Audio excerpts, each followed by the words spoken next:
It's time for the Jim and Terry Show.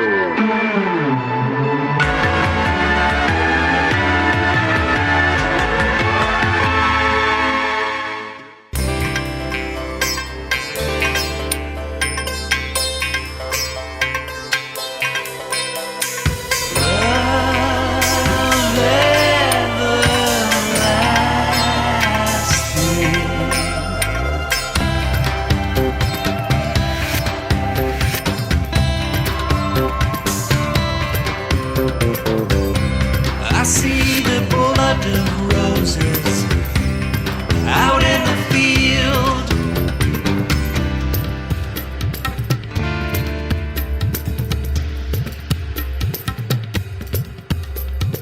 But love everlasting.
The Jim and Terry Show, coming again at you from the Hobbit Studio in downtown Bobcaygeon. A solo program again. The empty chair awaits my good friend Jim, who's sunning, browning himself in the sun, getting a little tan, I trust, and a well-deserved rest. The song Everlasting is a song about love. Everlasting love. And for the religiously inclined in our ones and twos, that will call to mind the love of God, externally sourced love infused via some mystical incarnation or manifestation in the hearts and souls of humanity. For others, such as myself, it will draw to mind the notion that people are that source of love.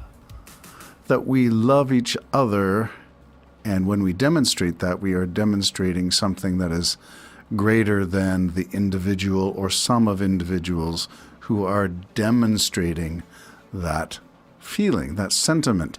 That sentiment, of course, is not enough. You can feel love, you can feel manifestations of love in the form of compassion and mercy, empathy, but love itself, stripped to its core, is a human experience. Or is it? I'm reading a book on philosophy about a philosopher who learned about life lessons from raising a wolf. And in the book, among other things, it's talking about the ability of the animal kingdom, especially primates, but in his case, he's focusing beyond primates to wolves, dogs, other animals who seem to exhibit the qualities that we would call love. Is it uniquely human?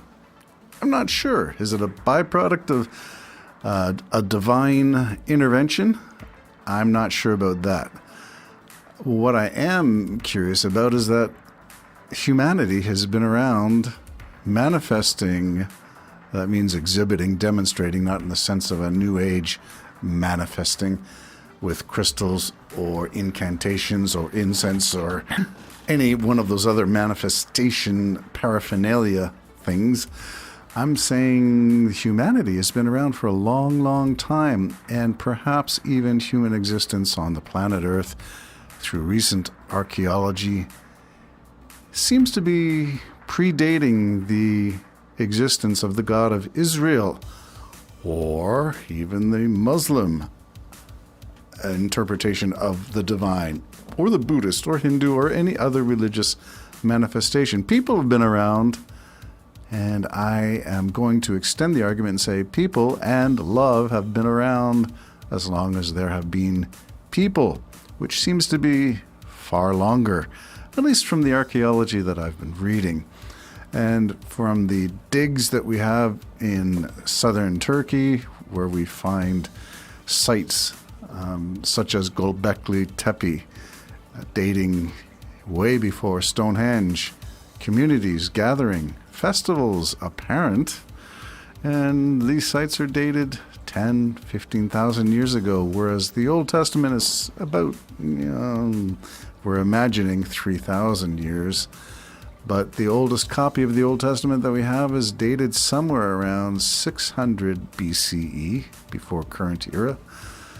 And I'm wondering out loud whether love, as in human-sourced love and compassion, which seems to predate the writing down of anything about a Yahweh or Jehovah or Elohim or Jehovah Jireh, or any one of the names of God in the Old Testament, whether that's sort of a late surfacing in the stream of human growth and development. People have been doing what we do, which is love, and the opposite, hate, as long as there have been people around to do both love and hate. My view of people is, apart from the grace of God, an awareness that people are capable of doing so much good and, of course, so much evil. And whether you talk about the war in Ukraine, the Russian annihilation is the only way I can describe it. The latest attack on Dnipro is just nightmarish, and I'm not sure anyone who is sane can have any kind of validity in their argument. And I'd like to see the evidence for saying Putin's right, Russia's right. I've never seen anything that would convince me in terms of evidence. History sort of teaches the opposite, that Russia does what Russia does out of malicious self-preservation, malicious intent to grow, and I guess it would be called a kingdom. I guess there's no other way to talk about the czars of old and the way monarchs ruled. Yeah, Russia's trying to get that back, but the way they're doing it is just awful destruction. People are concerned about love, not about destruction. And everlasting love comes through the heart of man, not the heart of darkness, which some people argue, and perhaps unfairly I will represent this for my good friend Jim, whose argument would be that the heart of man is inclined towards evil only, which is sourced in the Bible. And I'm saying that that kind of a line, though it is probably true in terms of quantitative analysis, we can also use the same argument about religion and religious faiths who have come into conflict with one another, and the results are not pleasant. It's my God versus your God. And in the archaeology that I was reading in the past few weeks, I've been coming across an Assyriologist and an Egyptologist who were talking about the need to borrow narratives from other cultures in which they were dwelling, borrowing your idea of deity and divine stories and replacing whatever the god was in the account that you liked with your favorite deity from your culture. You simply preserve the same story, it reads the same way, and you substitute your divine name here. The name of God, has it always been the same? The stories seem to be the same, but the names get changed. What? To protect the innocent or protect the guilty? Everlasting love, keep it in your heart, manifest it in your life, and don't worry about the divine. He, she, or it, whatever pronoun, can look after themselves.